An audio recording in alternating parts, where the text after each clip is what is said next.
really have to be very careful about which claims you actually pursue, because it is a big deal for these doctors. It is their reputation. It is their insurance that's going to go through the roof, perhaps. And we want to make sure that there is no doubt that in every aspect of the case, it's got legs. 1,200 cases, and you went over all of them, I'm sure, with detail. That's a lot of work. Just to narrow it down to 20 legitimate cases. Yep. That's a lot. And at that time, we had a doctor on staff. He was an employee of My Philly Lawyer, and his job was to begin the process of reviewing those cases and looking at, because on every one of them, you're looking at hospital records, nursing notes. You know, nurses now, they have to document everything, every single thing. How far back are we talking about when you were doing this? This is how prevalent was video? When we started our malpractice division, it was probably, I'm going to say, 10, 12 years ago. So the resources, in terms of researching, has gotten better, but you didn't have nowhere near what you have now in order to find stuff, to go over the phone calls, to investigate the cases, the internet and everything, the video cameras that you have now. You didn't have 10, 12 years ago. No, but, it's a lot of work is all I'm saying. When it comes right down to it, when you're reviewing a case, you're looking at, whether it's digital, whether you have it on your computer or it's paper, you're looking at all of the notes and records and diagnostic studies that have been performed on that client. And if they've been hospitalized, it's voluminous. It gets very big very fast. And so, and really the first question most attorneys should ask when they're looking at a malpractice claim is, what are the damages? Yep. Because that really is the tail that wags the dog, so to speak, because if the damages aren't sufficient, if you have a bad result, but you make a recovery, and maybe you needed a second surgery, maybe you were in the hospital for 3 weeks and you thought you'd only be in for a few days, that's not a malpractice claim. The damages don't warrant the effort necessary to prepare your case, to hire an expert, to bring in those experts for depositions, to do all that is necessary.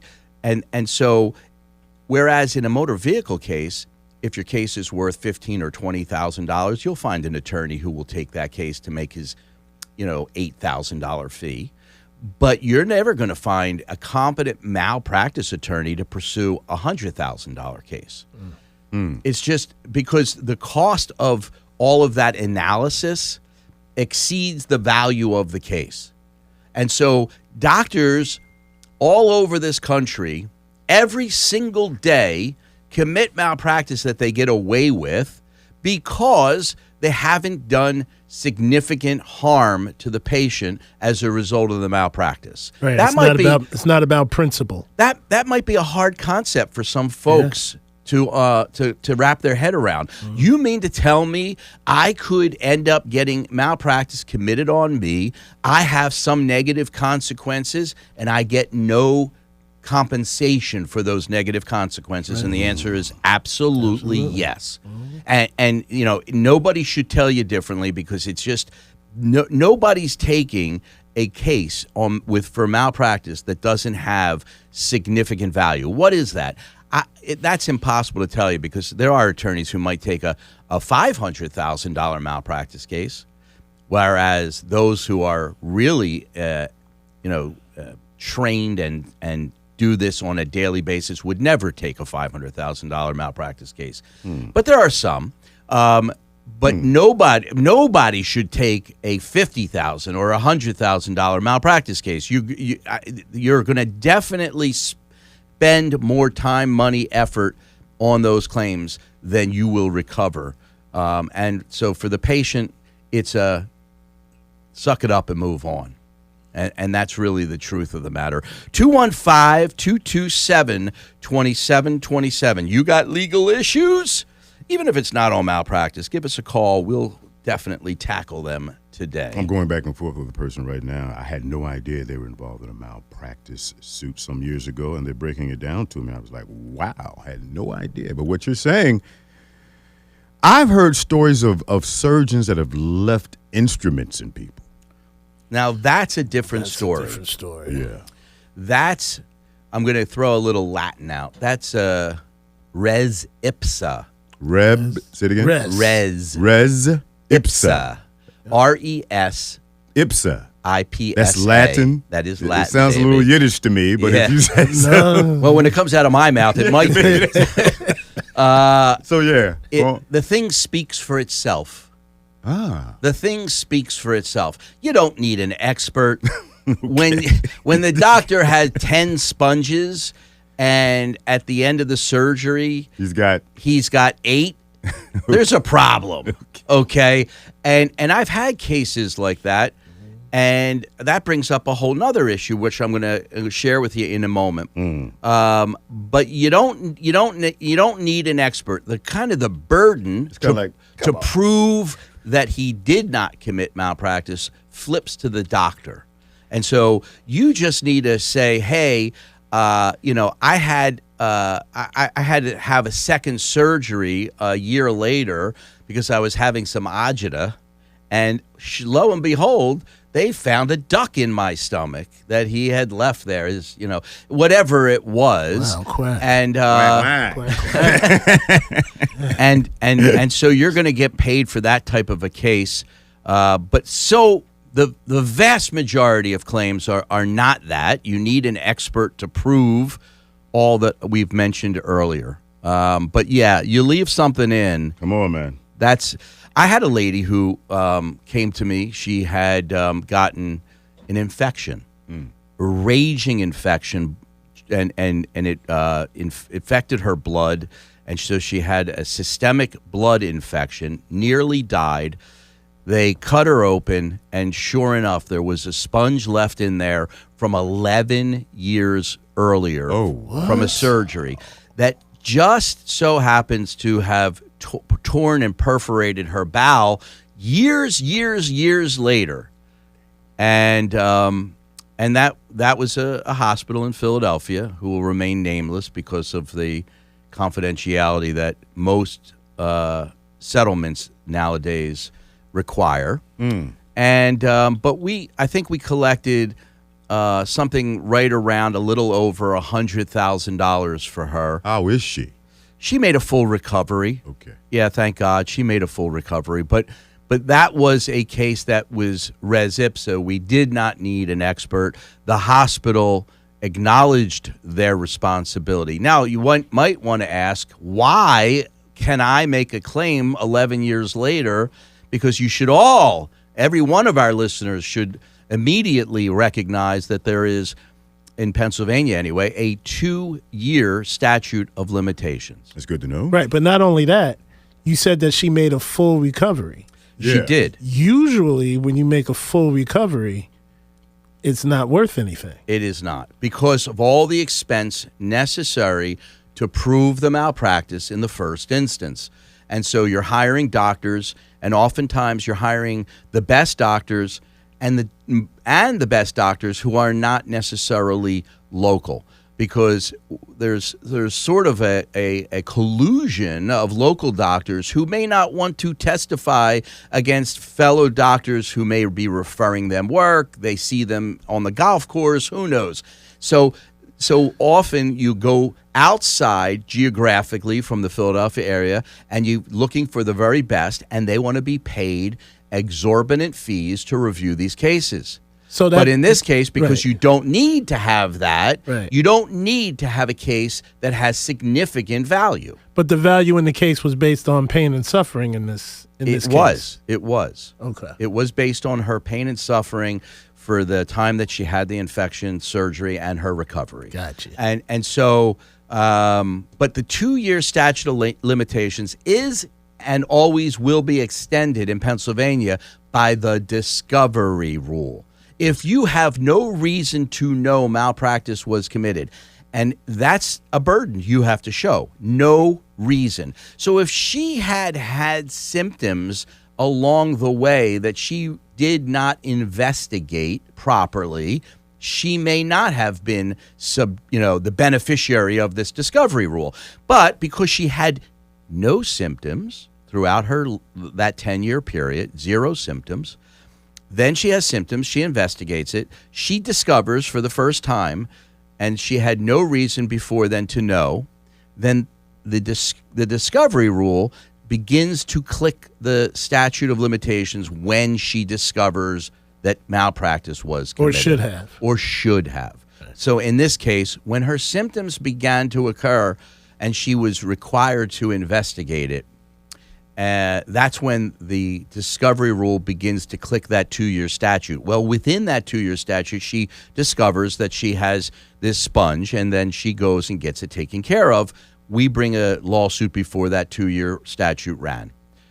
And that's what happened. So you do have a 2-year statute. So let's say you have a bad result from some procedure, surgery, interaction with a hospital or a doctor or a nurse or a physician's assistant, perhaps. You have to investigate that. You can't just suffer quietly at home. And my advice would be to go somewhere else. Get a second opinion. Don't continue back with the original doctor who you suspect may have done something wrong. That's not going to be, why would you go back to somebody who you believe treated you poorly? Makes no sense. No. And so I would say go get a second opinion somewhere else and investigate what happened and why you're suffering with the problems you're suffering with. Now, a lot of times you'll go to that second doctor and they'll go, wow, that first doctor, he really messed this thing up. Do you think at that point that you have a malpractice case?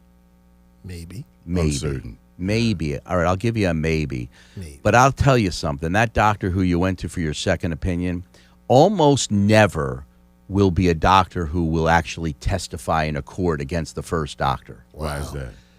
Again, local, and doctors, they'll say things, but they're not really looking at all of the records and understanding what the standard of care is. And then, there's a lot that goes into reviewing these claims for purposes of litigation. And those doctors, they're just kind of being, I don't know, they're trying to be your pal. Or maybe they're trying to build their own business. Maybe who knows what they're doing. The second doctor you're talking about. Yeah. Well, wait. But you got to get a second opinion, right? You do, and if the second doctor says, I think something might have been done wrong, that's when you need to reach out to an attorney. That's when you need to reach out to an attorney, and that's when the attorney will have those records reviewed by an independent doctor. Do you recommend going to the second opinion doctor, someone out of town? Not because necessarily. Of the relationship factor, it doesn't matter. No, not necessarily. Okay, all right. Especially in Philadelphia, we have teams of doctors in hospitals that are unrelated and that are all very competent folks. So the medical community is different from the legal community in that regard? How so? What do you mean? I get the impression that when it comes to the legal community, a lot of you guys really know each other. Have worked together on some levels. Not so much with doctors. Maybe I'm wrong. I don't know. I don't know that. Doctors do have like networks. Okay. In which they know each other. If they're in the same field, a lot of times they'll be the golf course. They'll be in the same conferences. They'll have conferences and they'll all be there. So a lot of these doctors do know each other. Yeah, they do. They may. And listen, they may know that doctor does this on a regular basis and messes up. Right. They may have some inside information. Okay. But you still are going to need to have a doctor who's going to testify for you in a court of law. Right. And so if you're a patient and you go to doctor number 2 and he says, I think there's something that they did wrong, I wouldn't have done it that way, and I think that's the problem here. The first question out of your mouth, well, not the first question, but you should then say, well, doc, would you support me in litigation against that doctor? Because I'm suffering with this, and I shouldn't be an innocent victim. I will tell you that the doctor most likely will say no. I don't get involved in that. Why? Why do they say no again? There's lots of reasons why a doctor may not get involved. Maybe they do know them. Maybe they don't want to be involved in litigation. Litigation takes a doctor away from his or her practice. That's right. Okay, say no more. And so there's a lot involved in that. And if they're not geared up for that, if they don't do that on the regular, they just may not be able to handle that. There's no real incentive for a doctor to Well, really, there's an incentive. It's called money, because they get paid handsomely to provide that testimony and to take themselves out of their practice and to to sit in a courtroom for a day. A lot of money. A lot. Which gets back to, if you don't have significant damage, a competent attorney shouldn't even begin that process. 215-227-2727, the number for all things legal. If you've got a legal issue, we probably have the answer. Probably. Most likely. Okay. Most likely. How dare you limit Yeah, yourself? like, yo, come on, man. Lord. It's been a while since we've all been together, a few weeks. Yeah. Missed you guys. I think that the We're like weather Roberta, today we're is... like Roberta Flack and Donny Hathaway back together again. Oof. Well, you What's really, that you really, song? you really, you really Back went deep together with again. that one, didn't Would you sing it for us? Absolutely not. This is not karaoke Saturday. It's not. Come on, karaoke Saturday. Too early in the morning.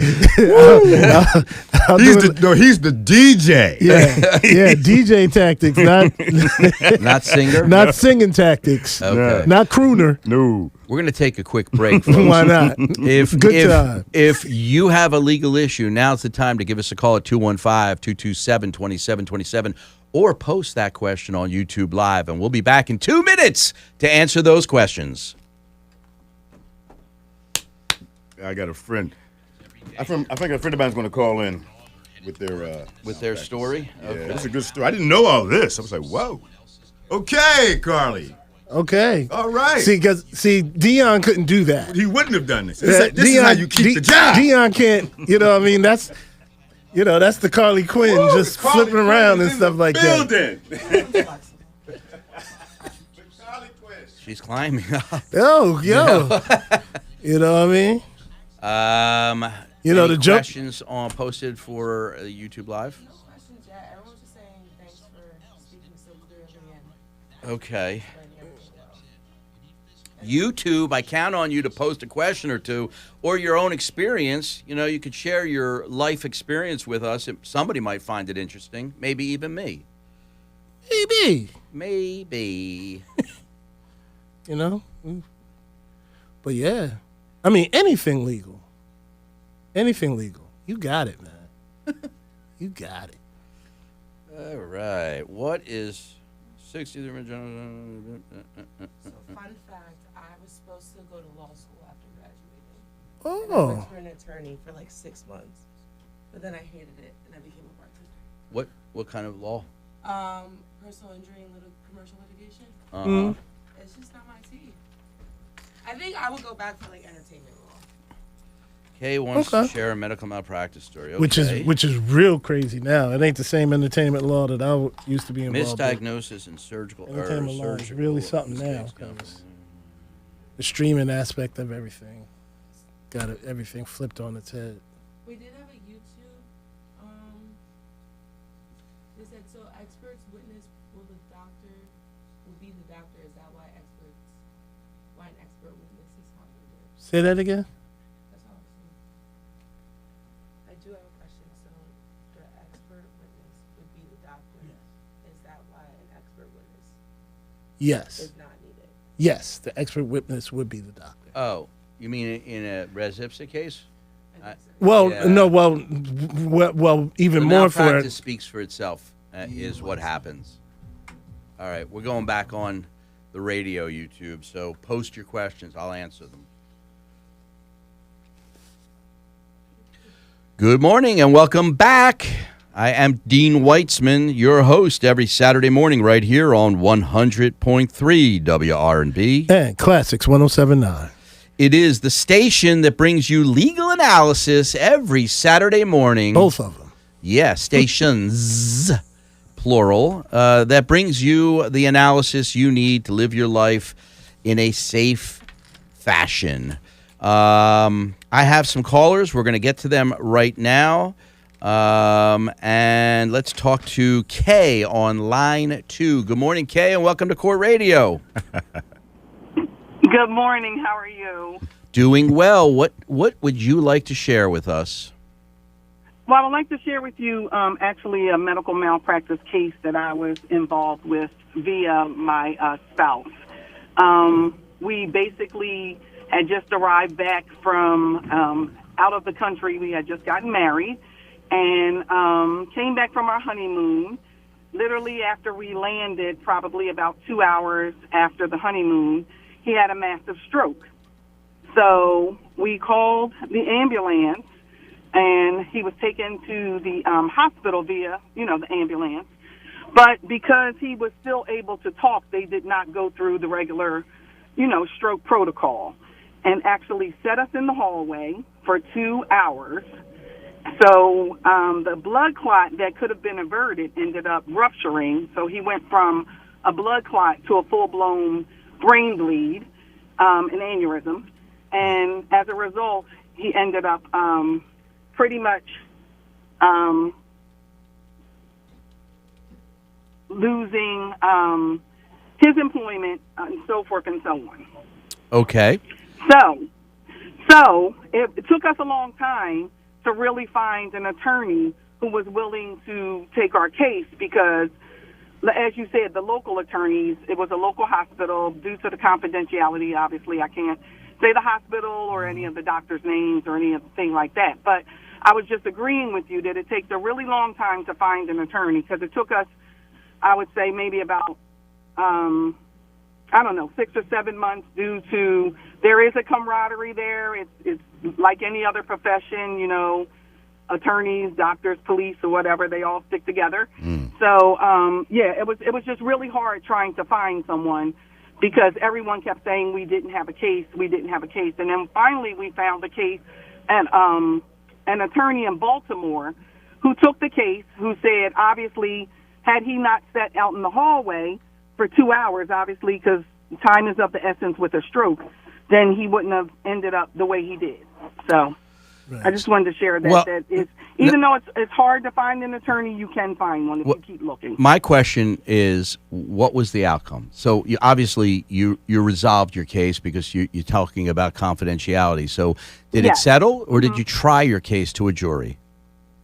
No, we settled right before we were getting ready to go to trial. And may I ask how much it settled for? Significantly. Okay.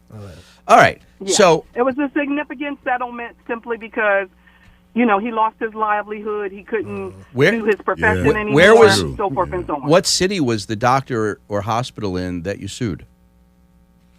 It was in Delaware. Okay. All right. So let me just analyze this for a minute. Kay, thank you so much for calling with your story. Appreciate you. Yeah, and it was really interesting story, and it reminds me that I had 2 cases exactly like this. Stop. Yeah. Okay. All right. So I just want to All right. Thank you. All right, Kay. Take care. I had 2 cases exactly like this over my career, and one case resolved for I think it was somewhere around $4 million, and the significant. And the other one, there was no case, and so it gets right to that whole causation issue I'm talking about, Right. Because the question, okay, so case one that I had was a woman who went into an ER with the worst headache of her life. Now that's a key right there. You go in and you tell the folks who are triaging you that you have the worst headache of your life. They better do something soon, okay? They left her out there, whether she was forgotten, they just didn't think it was important enough, for like 7 hours. And she actually dies in the emergency room registration room. Like she's sitting in the chair and dies in the chair. And Philly? you know, You can't. Okay. Yeah, All right. I can't. All right. I can't.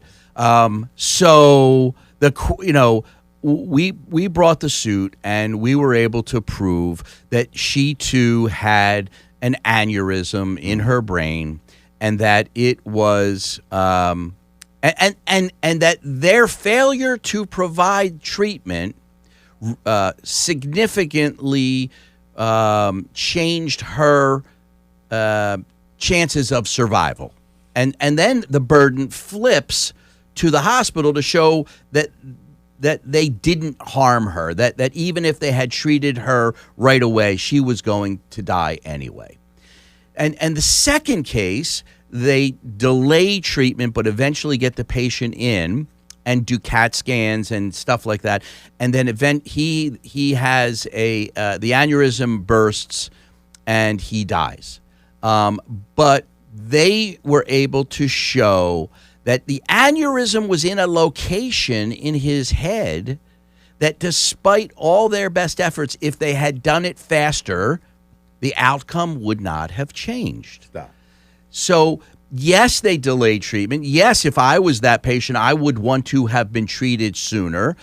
But sometimes the defect, the aneurysm, is in a location that they just can't get to, and medication would not have significantly altered his outcome. And that was not a case. Right, but if there's any chance that the outcome could have been different, any chance, you have a case.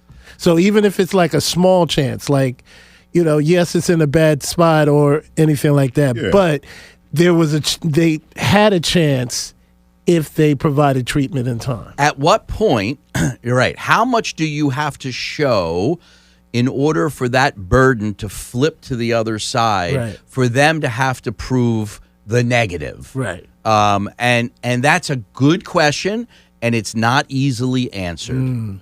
It is not easily answered. But how about 7 hours in the lobby, so to speak? that That's negligence. speaks for itself. We resolve that claim in favor of the patient. That's the Latin the thing family. Again? No, it's not res ipsa. Isn't that res ipsa? We needed to have doctors to demonstrate that there was negligence in that case. All right.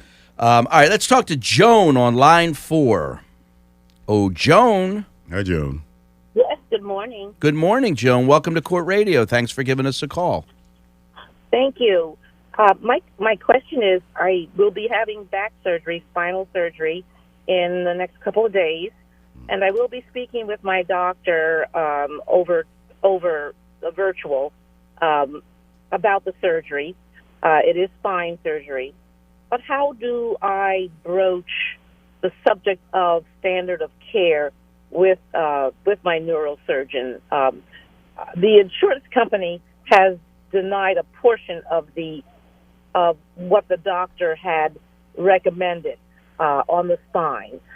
They are approving a portion of the spine, L2 and L3. L standing for L meaning lumbar, but lumbar 3 and 4 they have denied. Based on however they make their assessments, MRIs, radiology reports, and so on. Yeah, you don't. Is, well, you don't rate if you use those magic words, standard of care. He's going to be freaked out, thinking like you're chatting with a lawyer before you go in for surgery. Spooky. I would say what doctor, what can I expect the outcome to be? Will I be pain-free? Will I be improved over my current condition? And now the thing is, and something we haven't talked about this morning, there's something called risk of the procedure. And there are certain risks in every surgical procedure that is done. And that means that not every surgery is got a happy outcome. That doesn't mean that the doctor was necessarily negligent. This is not an exact science. There's some art to this as well, and everybody's body reacts differently. And so no doctor is going to tell you, listen, Joan, you have this surgery. I guarantee that you're going to be improved.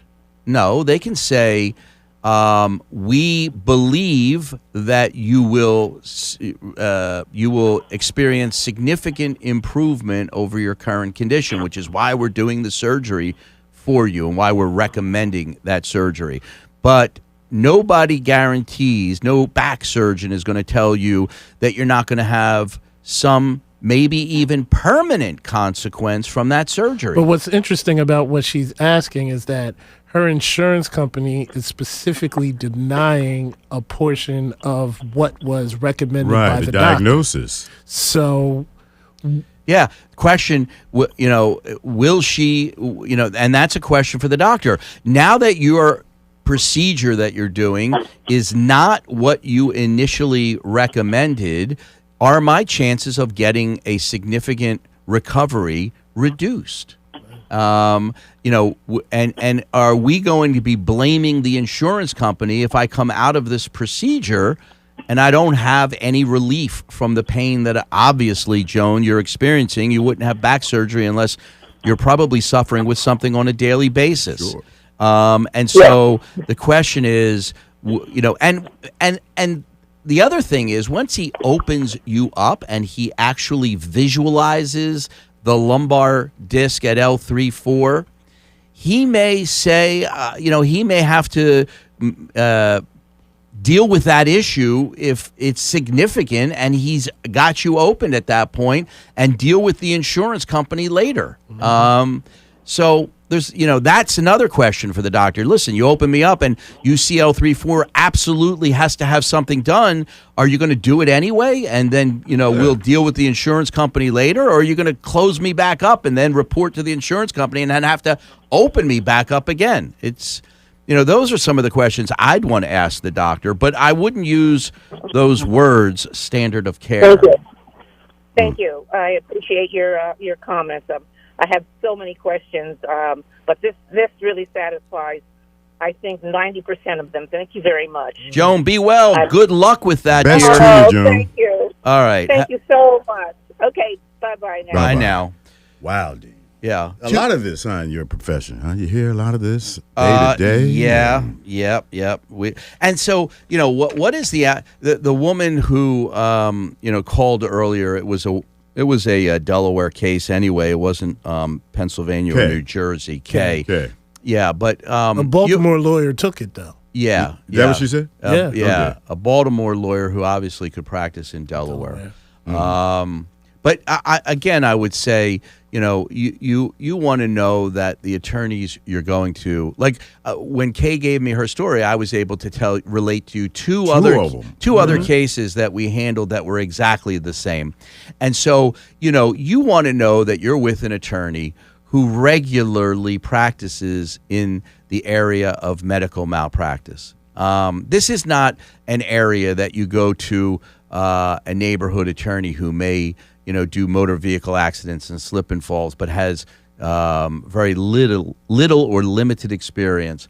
And what happens oftentimes is that attorney will just simply, he or she won't even know what to do with it. They'll gather up a couple of medical records and hopefully refer it out to an attorney who has significantly more experience. 215-227-2727. So much of my experience in malpractice comes from partnering with Klein Inspector. We Klein Inspector and My Philly Lawyer have worked together on, I don't know if it's hundreds, but it's a significant number of medical malpractice claims. We've had Shane in here. Yeah, Shannon has been in We'd here. love to get Tom Klein in here sometime. Tom is walking. He likes to walk. And So I've heard, yeah, he's a walking And looks at man. all his buildings. 215-227-2727. We're going to get close to the end of the hour. So if you've got a legal issue, give us a call at 215-227-2727. I have a question for everybody that travels. What if there's an issue that you have that's not on American soil? Good luck. Yeah, good luck. Because the civil justice system in this country cannot be compared to the civil justice system anywhere else. In And- other words, we're a whole nother level. It's, Yeah. We've perfected. Well, some defendants might say we've corrupted, but we've perfected this idea that the courts are used to protect us civilians, Right. our bodies from those who would have harmed us, and whether that's a crazy driver or a property owner who fails to care for their property, or a doctor who may not be paying the proper attention. Interesting, though, along those lines is, what if, and this happens all the time nowadays, you go in because you've got some condition, some symptom, and they do a CAT scan or an ultrasound of your abdomen. And that CAT scan or MRI is read by a doctor in India. Because a lot of times, folks, you got to realize that the radiological analysis that goes on does not happen at the local hospital. That analysis is done by at least initially by doctors out of country. Stop. Wait. Yeah. Huh? Yes. It's cheaper and faster, and they got these doctors in places far and wide, and they're reading your CAT scan and analyzing it, preparing a report, and sending the report to your doctor here. Now, if somebody locally does not set eyes on that report, and this is where You're talking about something happens out of the country now. No, that's- I'm talking. Oh. You're going to your local hospital, And you they- get a CAT scan done. And they outsource the person that's analyzing, Is that what's going on when I go to that room? yes, outsourcing. It's Yes. being outsourced. Yes. Right there in real time. yes, Yeah. Okay. yeah. That's what the weight is. The film is read digitally, electronically by a doctor in another There's country. nobody doing this. Like, No, nobody's Holding up doing to the that. light and- No. that's not happening. No. And so if they miss, let's say they miss a spot on, your stomach that is cancer, and nobody here double checks that work, and you go home thinking you have agita, and they give you some Tums, and you treat yourself for the next 6 months with Tums, and that cancer spreads from stage 2 to stage 4, what happens? Your chances of survival have gone down significantly, but now the people you want to sue, at least one of the parties you want to sue, is not a United States entity. But doesn't the doctor or the doctor's provider, shouldn't they take the risk of whatever is outsourced and whatever results right. come from that outsource? Yes. Right. They're culpable too if something's wrong. They are. Okay. Yeah. But that happens, and folks have to understand that happens. And you want to make sure that your doctor locally has reviewed the films with his or her own eyes. It's okay maybe for a day or two to get a quick read off-site, but you want to know that your local doctor who's caring for you has reviewed them with their own eyes. 215-227-2727. We're talking about MedMal. We'll be back in 2 minutes. God, this stuff is tedious and That's kinda wild. involved and nuanced and That's kind of wild. damn. No wonder so much shit. Well, No wonder YouTube. this shit gets misdiagnosed if you're going through that process. Yeah, I mean, outsourcing happens with every industry, really. And I guess, I'm How long surprised has that. outsourcing has been a regular part of Oh, years. Yeah. But decades? at least a decade. decade. At least a Okay. decade, yeah. Damn. Yeah. Damn. How you doing over there, Carly Quinn? Good. Anybody got anything to say? No, not like standout questions. Okay. Well, Keenan said he sat on a case, Yeah. in the not 90s. explaining all possible outcomes of hernia surgery. He said I sat on a jury of a medical malpractice case in the early 90s. Very interesting, and the plaintiffs got paid. Nice. How much, Keenan? How much you get paid, That's all Keenan? we know. Somebody Is that why y'all moved? Moving on up. Okay, George and Wheezy. Got himself a dry cleaner business now.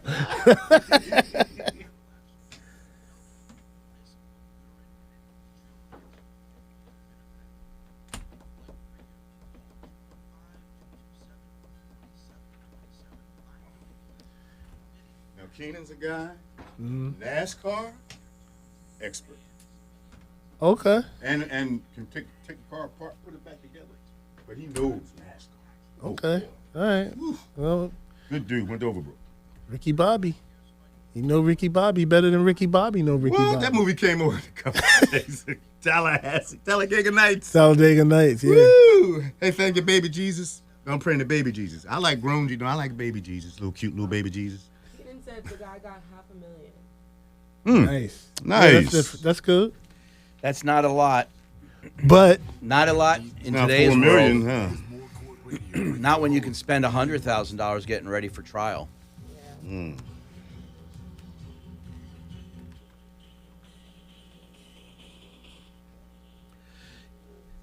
Hello and welcome back. I am Dean Weitzman, your host, every Saturday morning right here on 100.3 WRNB. and Classics 1079. We bring you court radio. I am joined in the studio by the firm, In the business. the one and only Manny Manuel Glenn, healthy as one could be. As a Scorpio who's about to turn 64 next Tuesday. Yeah, baby. 11-11. 11-11, baby. 11-11. 64. That reminds me that mine is January 8th. You'll be 64. 64. Yeah. It's a good Yep. age, Dean. How you feel? Right now, I feel just fine. Okay. Yep. You never know what's around the You'll corner. be okay. Stop that. That's so you Don't just put that listen, out there. All I'm saying is you got to be grateful for what you got today. Fair enough. You know, Fair today enough. is a beautiful day in Philly. We're going to hit 60 degrees. It's sunny out, Mm. and so I'm saying life is good. Life is good. All right. I want to talk about never events. Please. Yeah. The term never event was coined by Dr. Ken Kaiser in 2001. It was intended to describe medical mistakes that are so shocking that they should never happen. Such events are the least frequent type of medical error, but can cause catastrophic damages. What are never events, Manny Manuel? Without looking at the cheat sheet. Wrong patient surgery. There you go. Wrong patient surgery. They take patient. You know, every time now you go in, right? What are the first thing? I don't care if they even know you. What do? They say, "Can you tell me your name? What's your date of birth?" And so they're checking to make sure that they're dealing with the person they're supposed to be dealing with. But it happens. Wrong site surgery. We're going to amputate the wrong leg. Whoa. Whoa. Ho, ho, ho. And Okay. now, instead of being an amputee, you're a double amputee. Because the one that wasn't amputated now got to be amputated. Yeah. Yikes. Here's an interesting one. The wrong donor used in artificial insemination. Oh, wow. There's a lot there. There is a lot there. There is a lot there. Guess what? Guess what? We're all thinking the same. Yo, Manny, this baby's hair sure is kinky. Yeah. Yeah. I'm not even Ooh. Yeah. Or blonde. Or blue? Yeah. Ooh. That Yeah. ain't my baby. Yeah. Wow. Ooh. Wow. Wow. Hey, man, that opens a lot of doors. Yeah, yeah, and then the question, well, I mean, That's a long that term. poses a lot of ethical questions, and then so the baby's half yours, and do you love the baby, and move on and Kind of got to. yeah. Kinda Do got- you? Yeah, Do you do. I don't know. Do you? Does the spouse who's not the baby's biological parent stay? For better or do worse? do they have an economic relationship with that child that they have to support? My God! It gets Did it the gets real deep. person sign a disclaimer, a waiver? Do they want any type of? I don't know, man. Yeah. That's deep stuff. Does the real biological father or mother have? Even an rights, obligation. let's say, Yeah. Even obligation? an obligation. Yeah.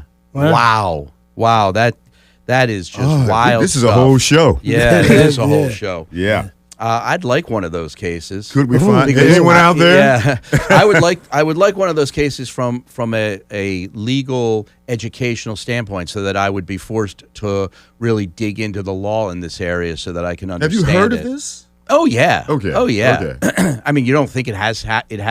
I'm Of sure course it it's has. happened. Yeah.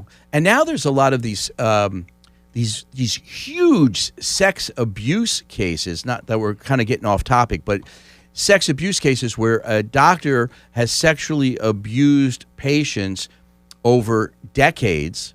Like recorded patients in Like the women's states of like undress, like the women's gymnastics team. Oh, yeah, sort of like that, yeah. yeah. And hospitals that have turned a blind eye to that, they're paying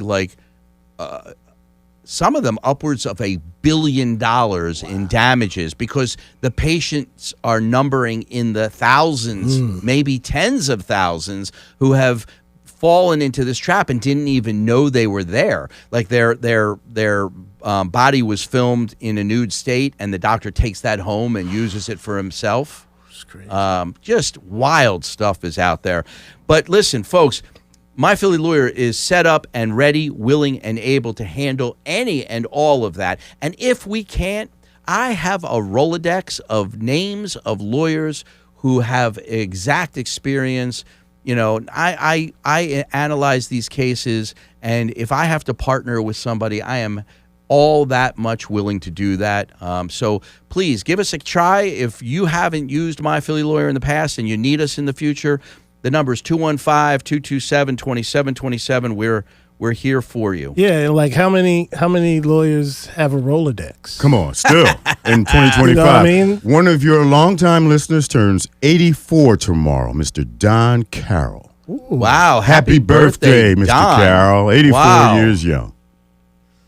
He is 2 decades older than you. And you. Yeah. Yeah. Did Don change The your Don. diapers? Nah, no. Oh, Lord. No, diapers. Cloth diapers. Diaper pins. Baby diaper. Yeah, remember? Yeah, diaper pins. Diaper You got services. And then you had that diaper bucket with all the nasty diapers. And then the sitting in diaper it. service Yeah. guy would come around to pick up the diaper. I wasn't there. Yeah. I was the diaper. You were the diaper. We had Charlie Chips, We had Charles Chips. We had the big.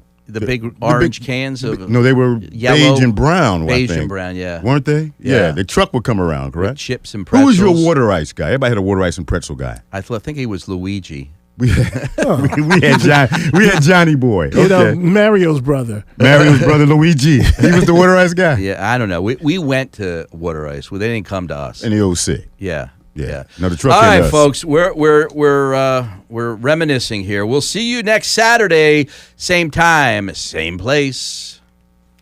Still on YouTube. Hey, YouTube, you got me all to yourself now. What do you want? What can I do for A lot of you? good questions. One of our listeners works at a hospital. That's for sure. Yeah, well, if you work at a hospital, you got inside tips for all the malpractice. You could be calling me on a regular. Can you return the baby and get a refund? I don't think so. No, ain't no refunds. No refunds. Ain't no refunds. It's buyer beware. Where's your mother go? Wait, that's my baby? Hey, Buyer I'll keep it. buyer beware. I think that what happens, just like in anything, you could probably, as the parents, you can request a like a genetic analysis of the baby before, like when the baby is maybe just a few weeks in utero, and then if it comes back and it's not a biological match for the two parents, probably could abort the baby. Ow. Whoa. And that becomes That's a whole another. That's a it's bad whole, word. I understand. Oh. I understand, but it's still a choice in many jurisdictions in America, but not all. And the question is, do you do that or not? That I mean, that's Is it ethical? Is it moral? well, I mean, is that gets to whether abortion is a moral? And- That's a moral decision by the people who have to engage in it, and they would have to engage in that moral decision. Well, here's a question, because I don't know this area at all. If you are up for artificial insemination, do you have to sign or something that says, and for whatever reason, you cannot abort the baby? No. Unless for medical reasons? I don't- Close out. Yeah, we can wrap. See you Hey, guys. YouTube Live Thanks, everybody. next Saturday. Be there.